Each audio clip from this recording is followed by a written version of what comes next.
Welcome back to Healthy Mind, Healthy Life. I'm Yusuf, and tonight we are going somewhere most podcasts don't into the lunch break trailers, the truck cabs, the early morning drives to the job site where some of the heaviest mental weight is in the country is being carried in silence. My guest is Kim Pierce, and her work centers on the pressures construction workers face on the job, the stigma that keeps them from speaking up, and what it actually takes to change a culture that has trained people to push everything down. By the end of this episode, you'll see this industry differently. And if you or someone you love works in it, you might just feel a little less alone. Kim, thank you so much for being here. Welcome to the show. Thank you for having me. Perfect.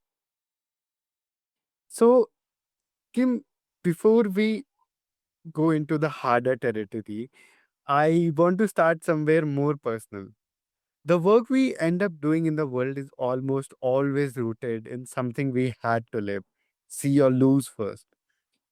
Nobody walks into the mental health recovery advocation in construction by accident. So, before any of the starts or strategies, take me back, but pull you into the work of in this work in the first place. Well, I was a um, iron worker, construction worker back in my early 20s through my 30s, and I felt the pressures of mental health in during my work. When I became a safety professional, I tend to be able to monitor it better with the crews because I was through it myself. The pressure Mm. of, getting the job done, long hours, the travel to from job sites, working sun up to sundown, and then trying to maintain a home life too. It builds up and becomes a lot. Being laid off from a job, created a lot of depression for me and anxiety. And it was back in 2007 that I actually started seeing a psychiatrist to help with it because I just couldn't take the stress anymore. And so it's something that is still very near and dear to my heart because I still see a psychiatrist today just to help with my stress from the jobs and the traveling and everything. So it's something I watch out for on the construction sites that I'm on. Mm. Okay. Thank you so much for sharing that. And, there's a kind of work that only gets done because somebody loved someone enough to refuse the silence. And I think tonight is going to be one of those conversations where that refusal really matters. Yes, I agree. And Kim, there's a misconception sitting underneath how most people see construction. The image of the tough guy, the hard hat, the man who can handle anything, strong arms, stronger silence. And inside that image, an entire generation of workers has been trained to believe that needing help is a weakness and talking about what is heavy is a risk to their job, their reputation. So, what is the misconception about mental health in construction that is costing the most lives? I think the biggest misconception is the fact that nobody can help when there are other people probably on the same crew, if not the same job site, that are suffering from the exact same thing, you are. The anxiety, the pressure from home, the pressure from the job. The places that I see it the worst is with the leaders on the crews, the foremen and the superintendents that are physically working with the crews because they're trying to make the client happy. They're trying to make their superintendent happy. and yet they have to manage all these men and women on their crew that maybe are suffering their own mental health illnesses. Um, you see a lot of alcoholism, um, a lot of absenteeism on crews when the job is very tough. And so trying to maneuver crews around to make sure that you have enough people, that creates a lot of stress on the managers, on leaders that have to manage that crew. So what a lot of crew workers don't understand is that there are options within their insurance where they can get help. It's anonymous. They can just call up and, tell them, "Hey, I'm having this issue, where can I get help or what can I do?" The advent of telemedicine, telehealth visits has helped tremendously in making that more available for people so they don't have to take time off jobs, time off their work to be able to go physically into a doctor's office. You can have a 30-minute session in your vehicle at lunchtime. You don't have to leave the job site anymore.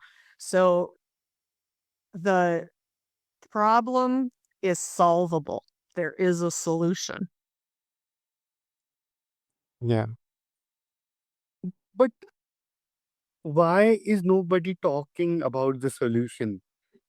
Because, yeah, please, please. The As you stated earlier, um, especially among men, the older generation, which is now my generation, those older men on the cruise, you just never talked about it. They were brought up where you keep your feelings inside. If you're having an issue, you talk about it with your wife, or you talk about it, at home, not on the job site, not to a doctor, because they don't want to be seen as weak. With more prevalence of mental health issues, especially among men, and they have one of the highest suicide rates in construction is men, that there is help and they need to talk about it. I have gotten to the point on my job sites when I know somebody's having a slight issue, I'll go up and just, gently tell them, "Hey, if you're having a problem, just come and talk to me. I can help you." And get them in the right path and let them know my story, having been there and dealt with it on a job site. I mean, when I was going through it, my crew members were like, "What is wrong with you?" You know, I would snap. I would be fine one minute, and the next minute I would be biting somebody's head off just because of stress and anxiety and depression and just keeping it all in. And when that happens and somebody starts saying something about it, you need to get help some way, somehow. I just happen to have a friend that worked in the um, psych industry, and she's like, "Hey, we can do this, and you can get help." And so I was comfortable talking to her about it. And it made a big difference. Took a long time, but it made a huge difference. So I'm trying to be more open on the job sites for people. I just had a recent experience with that with a guy. He was dealing with stuff at home. His mother is very sick with cancer. He's her care provider, but couldn't afford to have somebody come in during the day to stay with her. So, he's fielding phone calls and making sure in the morning that he's got everything set up for her and everything. And so he's constantly got that on the back of his mind. And, I told him there is something you can do.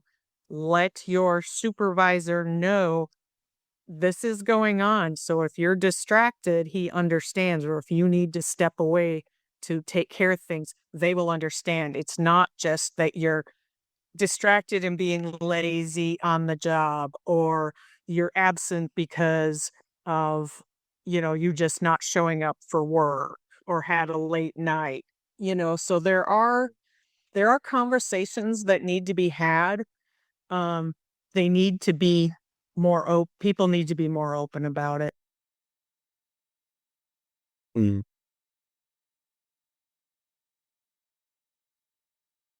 Okay. And the pressure on a construction site is not only physical. There's the financial pressure of seasonal work, the chronic pain that gets numbed with whatever is available, the long hours away from family, the boss culture, the injuries, the overnight. You Yes. know, it's a stack of pressure. Walk me through what these workers are really carrying that rest of us, the ones in the offices, in the Zoom calls, don't see and don't understand. So one of the biggest things I see in construction, and I am still on the road. I work. I live in Florida, but I travel all over the U.S., even as far as Alaska and Puerto Rico. So the travel, a lot of workers are transient, and some of them don't take their families with them. A lot of them do nowadays, but the financial strain of being on a project, number 1, that's working overtime, and number Mm. 2, that you are having to supply 2 households, basically. You have your family at home in another state, and then you have to have your living expenses out of a hotel or a camper or whatever it may be. So there's that strain there, because if it rains, you don't work. If you don't work, you don't get paid. Um, and that's from a crew standpoint. Yeah. The workers that are part of the company, so your project managers, your sometimes superintendents, they get per diem, or they're with the company and there's other jobs they can be working on even when it rains. Even though the job site they're on is rained out, they've got other things they can do to keep those hours going and get your full paycheck for the week.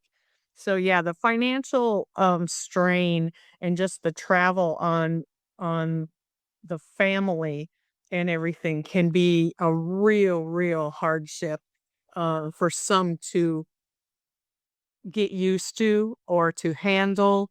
Um, so it's one of those things that's real big on causing a huge stressor for the family. You know, seasonal unemployment is another one. If you work in the northern states, if you're not willing to travel to work, you're just laid off in the wintertime. Well, then you're getting unemployment, which is usually a third or a half of what you normally make a week. So that financial strain can cause a big problem too, especially if your wife doesn't work, you know, or your husband doesn't work and you're the sole provider. So it's the finance portion of it is a huge thing, not to mention, to go along with the pressure of the job itself. Yeah. But Kim, I feel the change here is not going to come from a corporate poster in a break room. I think it happens in the small, ordinary moments. In a foreman who notices a guy is quieter than usual. In a friend who asks one more question instead of letting it go. Maybe in a wife who sees something shifting and finds the courage to name it. So, what does the everyday version of breaking this silence actually look like? Um, from the corporate side of things, I think the job sites and the people running the job sites need to be vocal about the fact that they understand that there are pressures. There are time pressures, there are long hours, irregular hours, um, just the different stressors that are work related on the job sites. And I think they need to let the workers know that they understand, that they get um, get it when people are, really feeling the pressure and internalizing it and taking it in, but they have no release for it. One of my recent projects I was on, they actually had a medic, a mental health person, and a physical therapist on the job site. So if somebody was feeling anything, they were available to stop in and say, "Hey, I'm dealing with this. What can you help me with? Or is there something we can do?" So they made that available on the job sites, and it was really nice. They were observing, mental health month for the month of March, and it makes a big deal that some guys don't think that, hey, that is a problem, or it's here. Maybe I can stop in at lunch and see what I can find out and maybe get some resources where he or she can move on to help themselves and do it more privately than voicing it out there. I'm one of the few people that tell people, yeah, I have problems. I see a psychiatrist regularly. Um, and it works for me.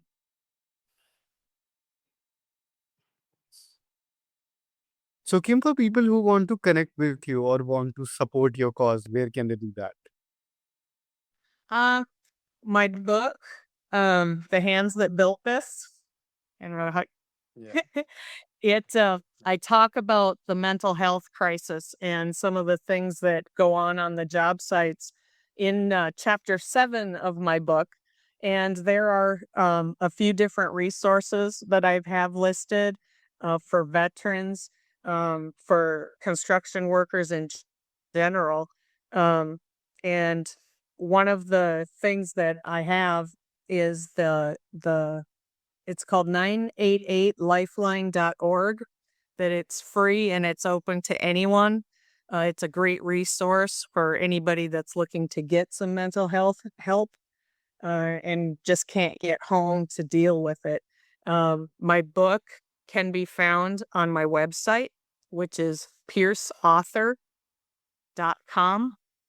I have a few other books on there also, but it's also available through Amazon and Barnes and Noble. Perfect. And to everyone listening, all these links are in the show notes. So just go and check those out. Kim, any last message that you want to leave us with? If you need help, get it. Talk to somebody. Thank you so much, Kim. This has been a very real, really grounding, and it has